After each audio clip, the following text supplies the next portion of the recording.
diri kita terlalu sepi. Jadi kita gampang kecurian. Jujur Bapak Ibu, kita ini sebetulnya tidak menyadari bahwa setiap ruang dan waktu kita ini selalu kecurian, kecolongan. Kenapa? Karena kita tidak sadar. Kita dibungkus oleh kegelapan.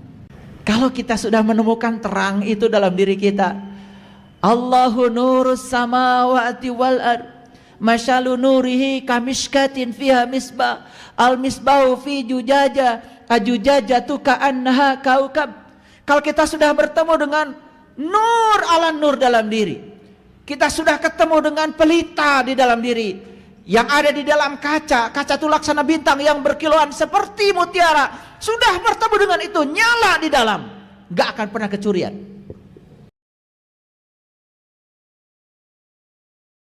Al-hayatud dunya illa la'ibun walahun waladarul akhiratu khairul lilladzina yattaqun afala taqilun.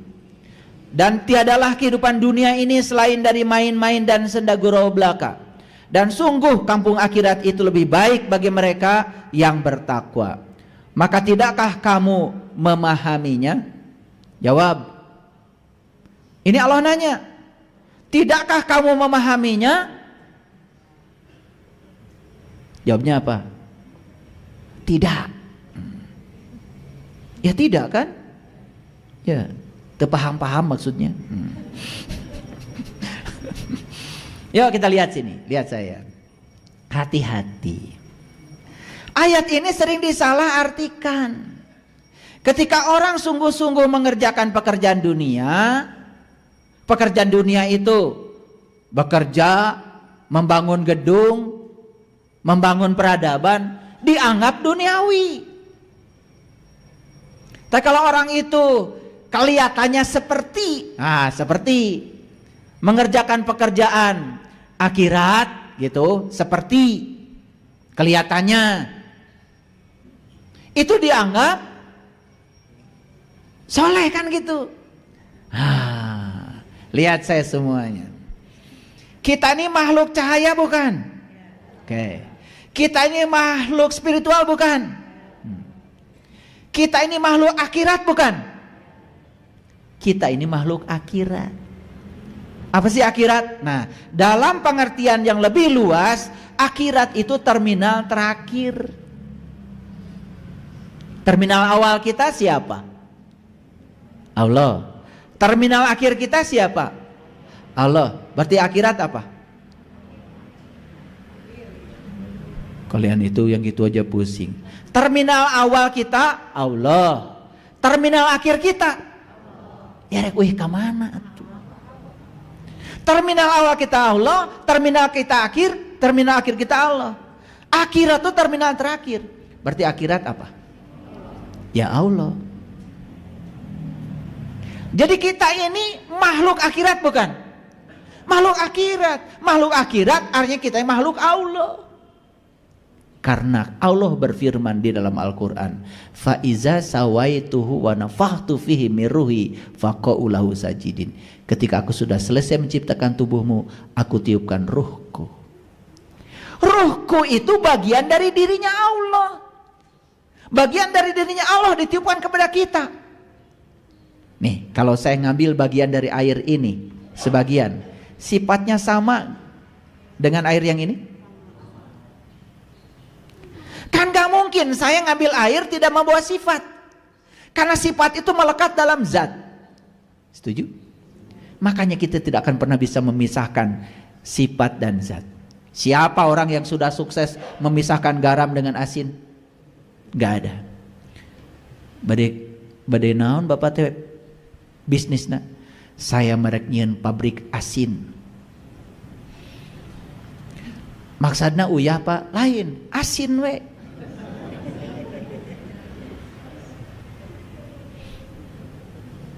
Moal aya anu tiasa ngadabel pabrik asin tanpa uyah. Karena sifat itu harus melekat pada zat. Da abdi mah peryogi panasna wungkul, seuneuna mah teu peryogi. Abdi yang peryogi teh panasna we unggul, seuneu mah teu peryogi. Saya itu hanya perlu energi, nggak perlu materi. Bisa gitu memasukkan energi terdahar? Nggak bisa. Karena energi ada di dalam materi. Di nasi, di daging, di lauk, di situ ada energi. Energi itu melekat dalam materi. Nggak bisa kalian makan energi. Walaupun yang dibutuhkan energi, tetap kudu dahar sangu. Entong loba teuing. Paham sampai sini? Ayo, lihat saya semuanya. Jadi yang ditiupkan Allah ke dalam diri kita itu ruhku, bagian dari dirinya Allah. Kata siapa? Kata Allah. Pertanyaannya, apakah saat ruhku ditiupkan ke dalam diri kita, sifat-sifat ruh ada di situ? Ada. Berarti sifat-sifat Allah itu ada pada diri kita? Ada. Makanya kita datang ke dunia ini diutus oleh Allah. Bahasa leluhurnya adalah memayu hayuning bawono, mempercantik dunia yang sudah cantik ini. Bekalnya adalah sifat-sifat Allah. Jadi yang disebut dengan yang disebut dengan bekerja di dunia yang sebenarnya itu seperti apa? Dia bekerja di dunianya itu dengan menggunakan sifat-sifat Allah. Itu artinya dia mengaplikasikan sifat Allah dalam konteks pekerjaannya. Itu yang dikatakan di ayat ini, dia itu sudah menyiapkan akhirat. Paham ya? Awas. Ada orang kerja dari pagi sampai sore, karunya teuingnya manehna mah ngurus dunya wae. Hari ibu, one day, one judge. Terus we dengar 3 dibolak-balik. Tiba heula eta ngaji, eta deui teu hayang gitu, terang eusina. Tapi nyalakan batur, orang lain tuh sudah mengaplikasikan isinya. Menciptakan HP, menciptakan televisi, menciptakan pesawat, kan itu orang lain sudah mengaplikasinya. Urang mau kur maca wungkul, nganggap seakan-akan kita sudah mencapai kesucian. Itu yang keliru sudut pandang. Jadi gimana caranya supaya selamat? Yuk kita berkarya di dunia ini, berkaryalah dengan menggunakan sifat-sifat Allah. Makanya kita diajarkan oleh Nabi Muhammad, kullu amrin tibalin la yubda'u bi basmalah fahuwa aqta. Setiap pekerjaan yang tidak dimulai dengan basmalah putus, tidak menjadi amal. Basmalah artinya lekatkan sifat-sifatnya, karena sifat dia ada di dalam ruh yang ditiupkan Allah. Kenapa kita menderita hidup? Karena kita tidak sejalan dalam berkarya ini, tidak menggunakan sifat-sifatnya. Maaf, mencuri, korupsi, merugikan orang, itu kan? Ya tidak ada welas asihnya. Bahkan hak orang lain pun dicuri. Itu yang menyebabkan kita celaka, gak sejalan. Paham maksud saya? Jadi yang dimaksud dengan akhirat lebih baik itu begitu. Akhirat lebih baik maksudnya sifat-sifat akhirat diaplikasikan dalam berkarya di dunia. Maka kita akan jadi orang yang berguna, sebaik-baiknya manusia yang berguna.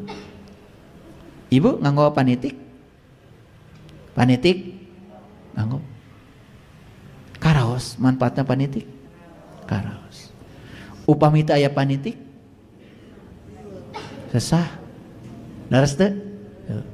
Teka tinggal gelisna, teka tinggal rapihna. Gara-gara ada penitik, kelihatan rapinya, kelihatan. Saya nanya jujur, itu orang yang bikin penitik itu bermanfaat gak hidup? Gitu. Hari orang geus nyieun naon?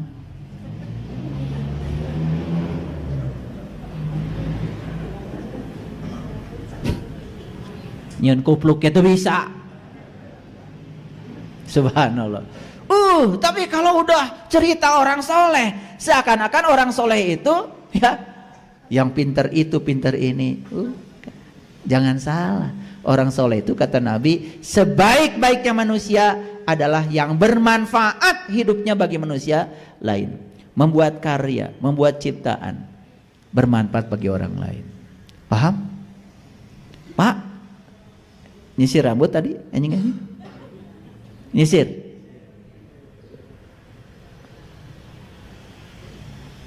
Karaos teh eta kegunaanna sisir? Karaos. Manfaatna seueur eta sisir? Upami teu aya sisir kumaha? Saya nanya, itu yang membuat sisir itu bermanfaatkah hidupnya? Soleh. Saya yakin semua ciptaan tidak akan terjadi kalau tidak ada cinta. Semua ciptaan tidak akan terjadi kalau tidak ada kekuatan positif dalam dirinya. Orang yang bikin penitik, orang yang bikin sisir, itu karena ada cinta dalam dirinya. Apalagi bikin HP, bikin komputer. Bayangkan, kita hari ini cari alamat, tinggal pencet Google Map, langsung tuh ada yang bimbing, bahkan keras sekali. 200 meter di depan belok kiri. Anda tetap di jalur kanan karena 100 meter di depan belok kanan. Luar biasa. Sampai segitunya teknologi. Itu si perempuan yang suka ngomong di map itu capek-capek.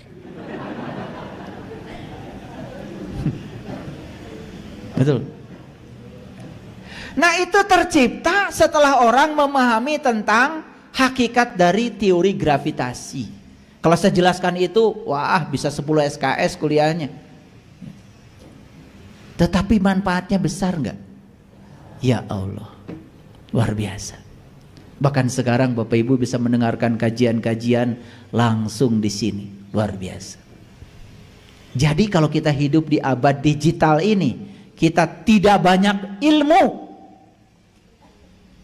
keterlaluan. Fasilitasnya sudah luar biasa.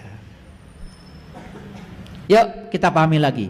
Dan tiadalah kehidupan dunia itu selain dari main-main dan senda gurau. Dunia ini akan main-main dan senda gurau apabila menjalani kehidupan dunia tidak menggunakan sifat-sifat akhirat. Paham ya?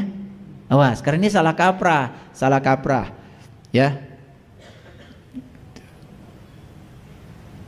Kalian sedang belajar tajwid. In kuntum shadiqin. In kuntum shad qop. Ini asa tos lebat surga. Ningali batur karunyanya eta tukang tembok. Teu apal ingkung tum.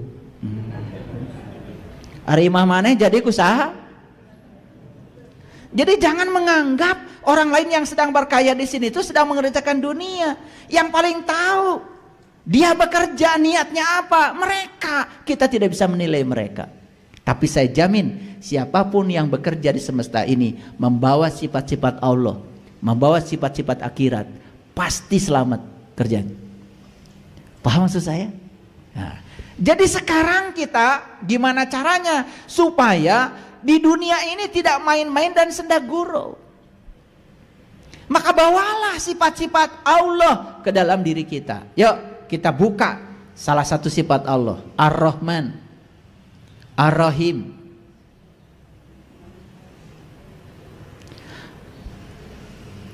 Saya mau nanya, Allah ngasih kebaikan kepada kita karena kebaikan kita atau karena cinta Allah kepada kita? Ulangi ya sekali lagi. Allah memberi kebaikan kepada kita sampai gak tidur, gak ngantuk, dijagain semua kita ini, Bahkan kebutuhannya dipenuhi semuanya. Kebutuhan dipenuhi, keinginan enggak. Belum tentu yang kita inginkan baik. Sampai segitunya cinta Allah kepada kita. Pertanyaan saya, apakah Allah melakukan kebaikan kepada kita karena kebaikan kita atau karena cinta Allah kepada kita? Pintar kalian kalau menjawab. Sekarang jujur, saya mau tanya. Kalian kalau melakukan kebaikan seperti Allah melakukan kebaikan kepada kita? Tah eta nu disebut sendagurau teh. Nu disebut dunya sendagurau teh eta. Maka di Quran Allah mengatakan wa ahsin kama ahsanallahu ilaika. Berbuat baiklah kamu sebagaimana aku berbuat baik kepada kamu. Jadi cara berbuat baik itu harus mekanismenya seperti Allah berbuat baik kepada kita. Di luar itu tidak termasuk. Itu yang disebut dengan wa mal hayatud dunya illa laiban walahwan. Paham sampai sini? Jadi selama ini yang kita lakukan di dunia ini cuman transaksi kebaikan.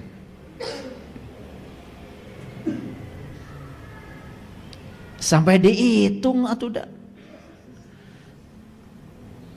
Begitu umroh, tetangga kita ngasih kurma, hitung sebariji.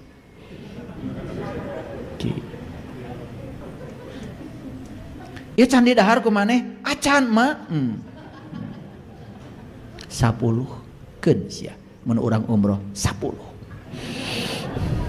Bener tuh. Uang wih ti umroh teh tatangga sabariji mah 10. Ada kamari oge 10. Kade kormana ari nu kamari kormana eta nu gararing kormana tong nu cikruh. Tuh sampai segitunya. Nih transaksional. Maaf sekali lagi. Kita selama ini melakukan kebaikan. 1, berharap dibalas kebaikan kita. 2, kita melakukan kebaikan bukan karena cinta. Terlalu banyak muatan yang melekat di dalamnya. Padahal kata Allah, wa ahsin kama ahsanallahu ilaika. Harusnya kalian berbuat baik seperti aku berbuat baik kepada kamu. Bahkan aku tidak minta balasan apapun dari kamu. Gitu kita. Ini baru 1, Ar-Rahman Ar-Rahim. Kalau dibahas semuanya, ya Allah, Asmaul Husna mantos arapal. Ya Allah, ya Rahman, ya Rahim, ya Malik, ya Kudus, ya Salam, ya Mu'min, ya Muhaimin. Apal tuh. Kalau gula-guna ge apalnya. Ari milampah Ar-Rahman ma Ar-Rahim. Meni asa salametnya geus apal.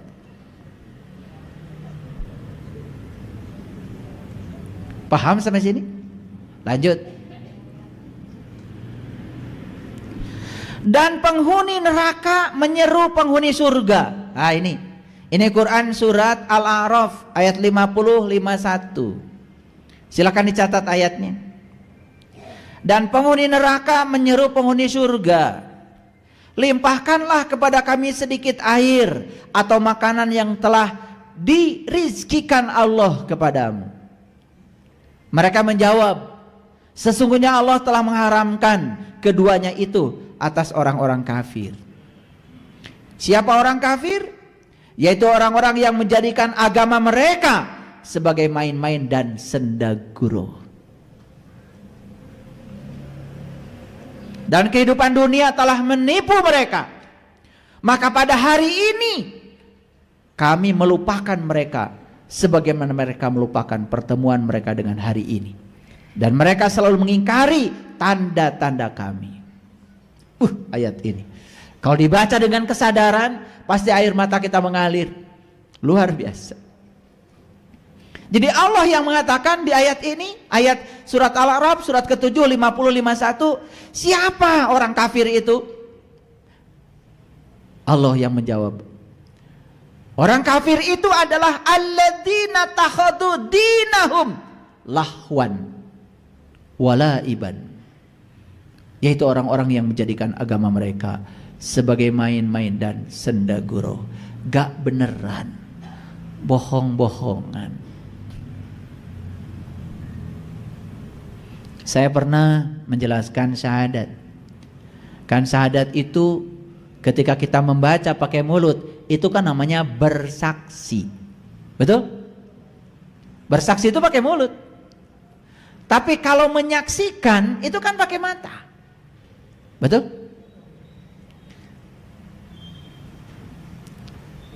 Coba. Sekarang Bapak Ibu bisa menyaksikan saya? Pakai apa? Pakai mata. Nanti sampai di rumah bisa cerita tentang saya. Bisa? Ditanya. Tadi itu ya, Pak Saiful pakai baju apa? Bisa cerita? Pakai apa? Nah, menyaksikan itu di TKP, di tempat kejadian perkara. Bersaksi bisa di mana aja. Dan yang boleh bercerita dengan mulutnya hanya mereka yang menyaksikan dengan matanya. Itu disebut saksi asli.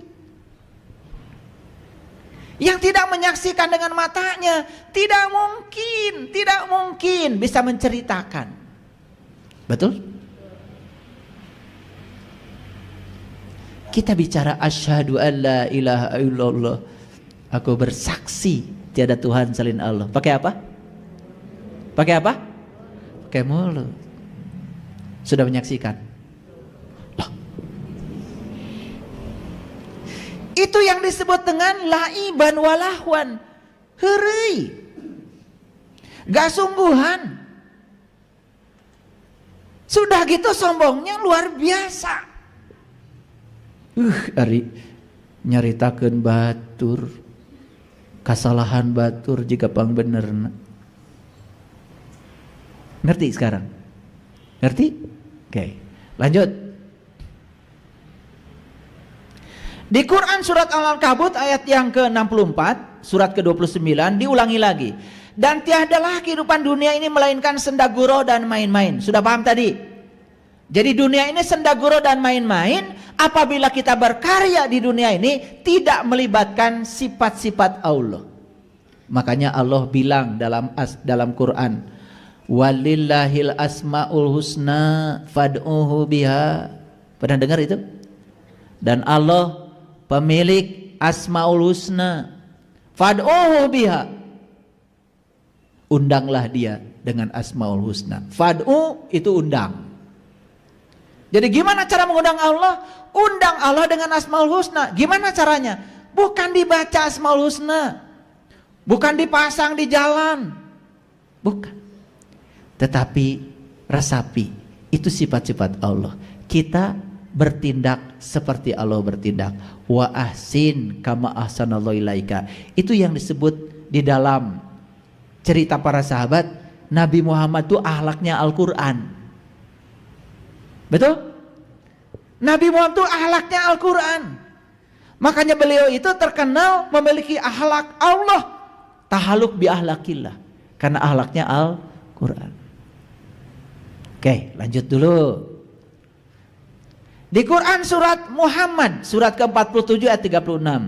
Sesungguhnya kehidupan dunia hanyalah permainan dan sendaguro. Dan jika kamu beriman dan bertakwa, Allah akan memberikan pahala kepadamu dan tidak akan meminta harta-hartamu. Jadi hanya dua. Untuk orang yang beriman dan bertakwa. Awas ya, bukan yang mengaku beriman, tapi untuk yang beriman dan bertakwa. Yuk, selami iman itu apa? Kata Rasulullah, al-iman tasdikun bil qalbi wa ikrarun bil lisan wal amalun bil arkan. Iman itu pembenaran oleh kolbu. Kapan kolbu bisa membenarkan? Kalau kolbunya sudah bisa melihat, kalau kolbunya sudah bisa mendengar, dan kalau kolbunya sudah bisa memahami. Itu kata Quran. Makanya kita punya kolbu, melihat tidak, mendengar tidak, maka kita tidak akan bisa memahami. Karena pemahaman itu datang dari dua, dari penglihatan dan pendengaran. Dan kita dikasih dua penglihatan dan sekaligus dua pendengaran. Ada penglihatan lahir, ada penglihatan batin. Ada pendengaran lahir, ada pendengaran batin. Para sahabat, aktifkan penglihatan batin, aktifkan pendengaran batin. Kita akan memahami secara batin baru, luar biasa. Di situ kita akan mengalami yang namanya kecerdasan yang melampaui pikiran. Itu yang dialami para nabi, para rasul. Pinter tanpa belajar, cerdas tanpa berlatih. Hoyong gitu. Hoyong. Ya, bagus. Aya kahayang. Jadi sebetulnya apa sih yang namanya dosa? Satu-satunya dosa adalah ketidaksadaran.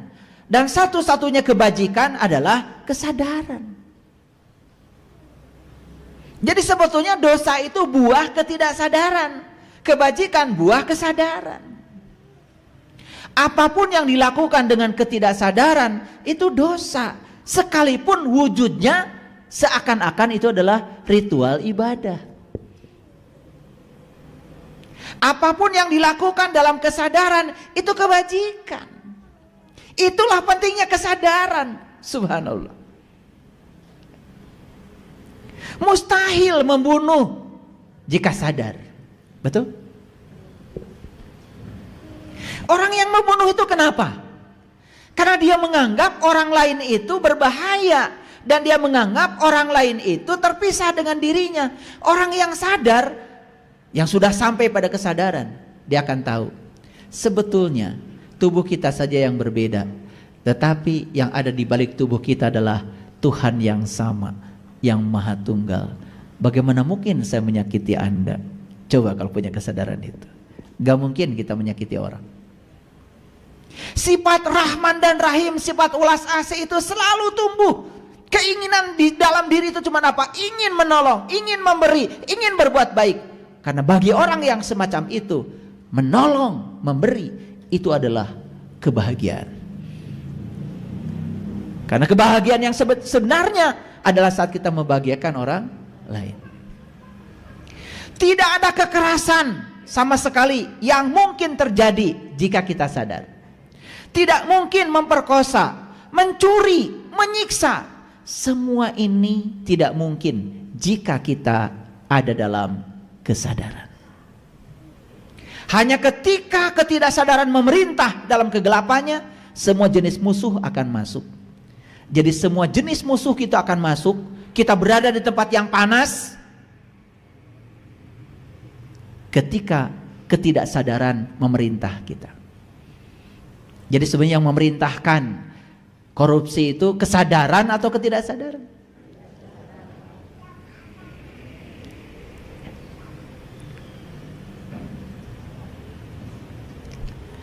Jika sebuah lampu menyala di sebuah rumah, pencuri pasti menghindarinya. Setuju? Kalau lampu masih nyala, pencuri nggak akan masuk. Betul? Kalau dalam diri kita sudah nyala, tidak mungkin kita kecurian, tidak mungkin kita jatuh dalam ketidaksadaran. Kenapa kita jatuh dalam ketidaksadaran? Karena lampu di dalam diri kita poek.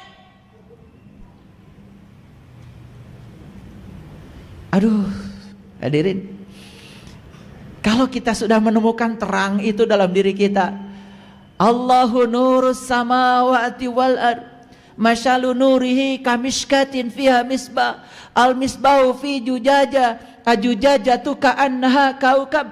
Kalau kita sudah bertemu dengan nur ala nur dalam diri, kita sudah ketemu dengan pelita di dalam diri, yang ada di dalam kaca itu laksana bintang yang berkilauan seperti mutiara. Sudah bertemu dengan itu, nyala di dalam, gak akan pernah kecurian. Nih saya kasih tahu, yang masih terusik, yang masih tergoda, masih terganggu karena kolbu kita masih gelap gulita. Jika lampu menyala di sebuah rumah, pencuri pun menghindarinya. Setuju? Ini mana rumahnya? Ini rumah kita. Yuk tanya sekarang, lampunya udah nyala atau masih gelap? Karunya teh. Gara-gara poek di jero taeta maling teh arasup poe. Jadi kita sering kecurian di dalam karena apa? Gelap. Nih saya kasih tahu kalau belum mengerti. Ada orang marah, kita marah, kecurian? Taeta. Ada orang lain melakukan tindakan yang kita tidak suka, kita kehel, kita benci, kecurian. Orang lain pinjam uang pada kita, tidak tepat waktu mengembalikannya, kita marah-marah, kecurian. Jujur saya tanya, berapa kali kalian dalam sehari kecurian? Berapa banyak maling yang datang ke rumahmu ini? Banyak? Makanan teu boga naon.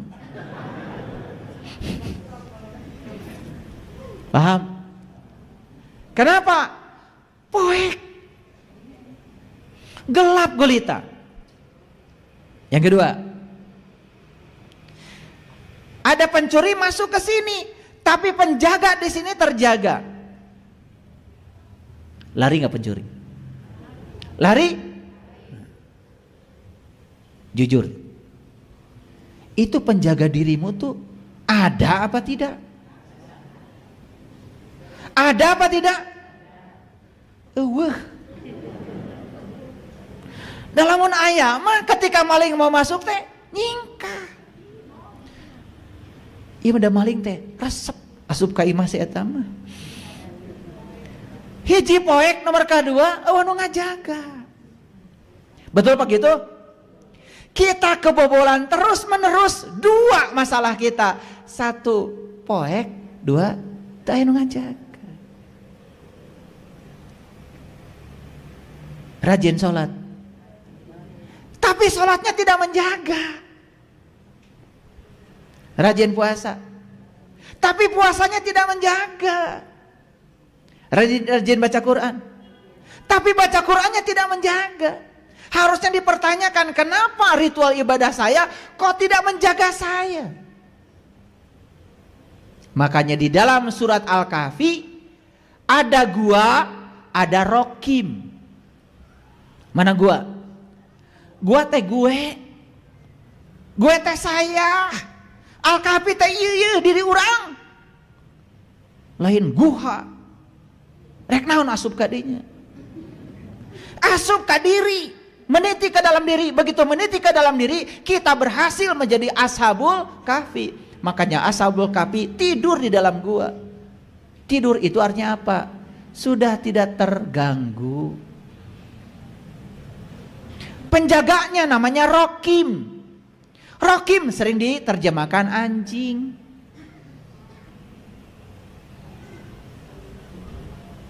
Sok arek dijaga ku anjing.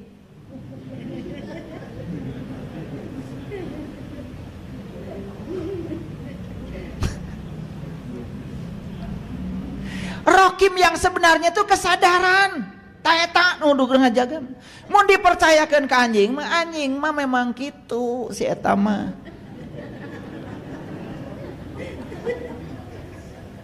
Nah sareuri. Buah-buah.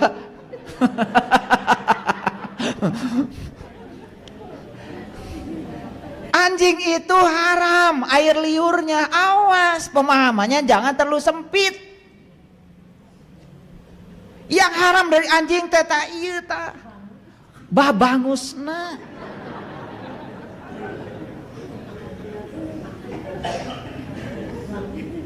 Kenapa saya pengen lihat ke sini ya? Lihat anjing, satu anjing itu kalau ada yang asing pasti guk guk guk itu. Setiap ada yang asing nu teu wawuh pasti saya tama disada. Orang beda dengan dirinya, guk guk. Jadi batur teh kudu sarua jeung saya tama. Teu meunang beda. Beda saeutik guk guk taeta. Jadi sifat anjing yang paling utama itu suka menggonggong yang dia tidak kenal. Tapi tidak mau kenal. Itulah sifat kita. Sifat buruk pada diri kita yang paling utama adalah gampang menggonggong ketika ada yang tidak sama dengan kita. Begitu beda dengan kita, guk, guk.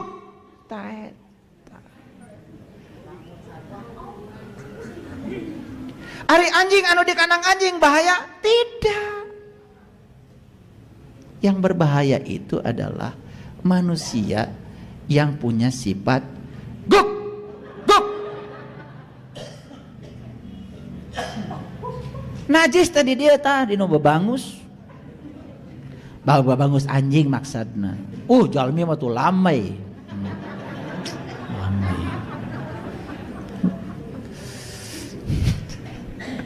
Paham maksudnya? Sugan karasaeun. Itu air liur anjing nempel sedikit. Harus pakai tanah 7. Meniru. Nih air liur kita yang meniru sifat anjing, yang nyakitin orang, merendahkan orang, yang kata-katanya buruk pada orang, yang suka membuat orang terjatuh, yang suka membuat orang menangis. Tah eta tetebi bau teh. Kartos sok atuh dang dosa. Ari alim disebat.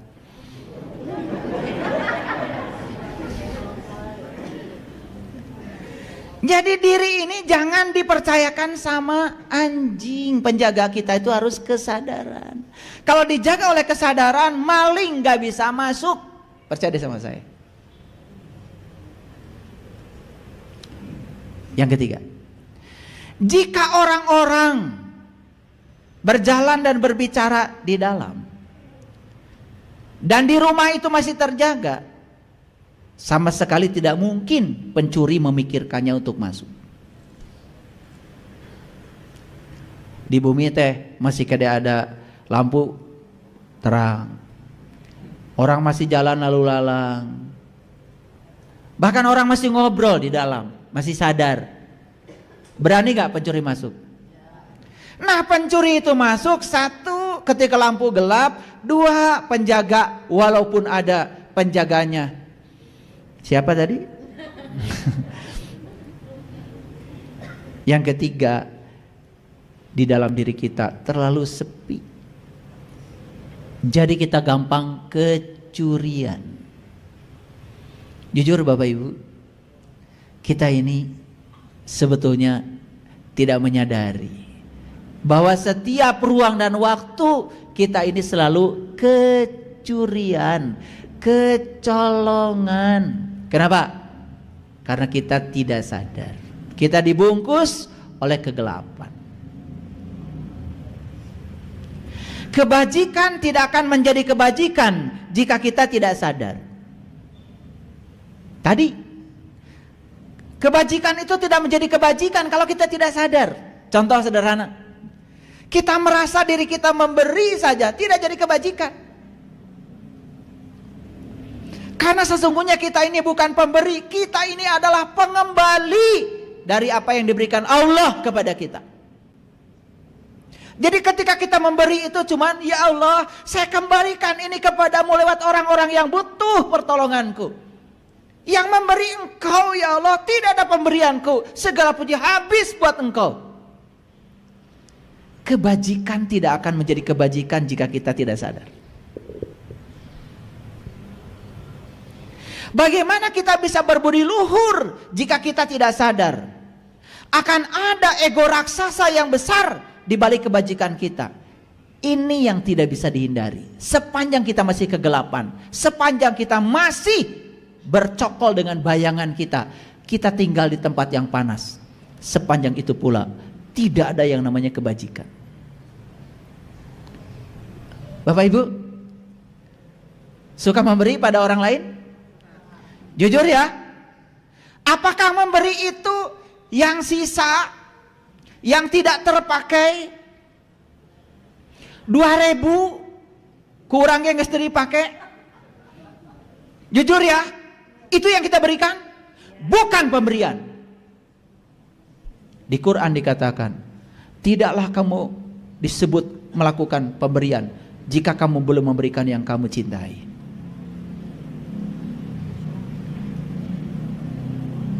Saya kerasakan atau ke orang, lamun orang dibere 1.000, 2.000, kamu dibere anu kencring 500. Kita aja sudah tidak pakai uang itu. Jadi kalau kita memberi kepada orang lain sesuatu yang sudah tidak dipakai oleh kita, bukan pemberian. Hati-hati, jangan menganggap diri kita sudah dermawan. Memberi itu harus yang bagus.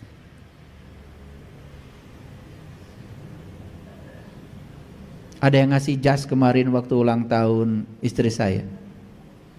Bagus jasnya, saya pakai.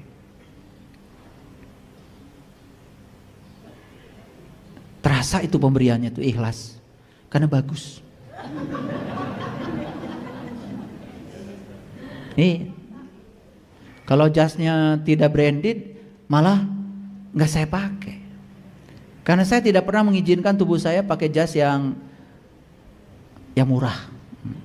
Mahal tubuh ini buatan Allah. Piraku dibungkus kuno murah. Makanya kalau yang ngasih sama saya, alhamdulillah, ngasih yang bagus-bagus. Kalau ngasih uang, tebal. Nah, ciri pemberiannya ikhlas itu saya tahu. Kalau tipis, kalau tebal pasti ikhlas. Ya, gitu. Ngukur ikhlas mah, mun loba ikhlas. Teu naonnya sakedik oge penting ikhlas. Eta mah teu ikhlas. Matak saeutik oge. Paham ya, Pak? Bu? Gitu. Makanya istri saya kalau masak di rumah, ya. Saya bilang, masak yang banyak. Biar kita bisa makan dengan tamu. Jadi masak banyak itu niatnya salah aja. Kita masak banyak ya supaya saya bisa kenyang. Kayak lamun aya sesa. Orang ajakan babaturan.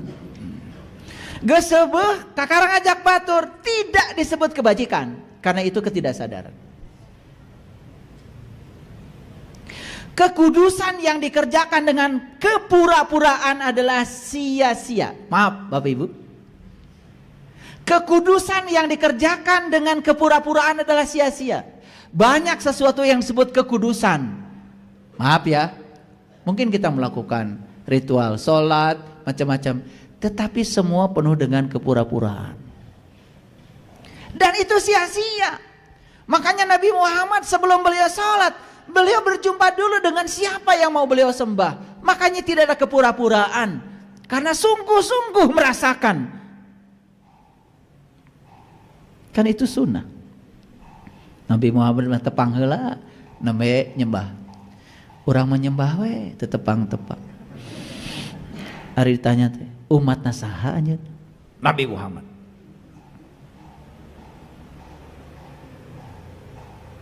Karena itu tidak akan membawa kesederhanaan dan kerendahan hati. Itu tidak akan membawa pengalaman ketuhanan yang hebat. Yang terjadi hanya memberikan nutrisi pada ego.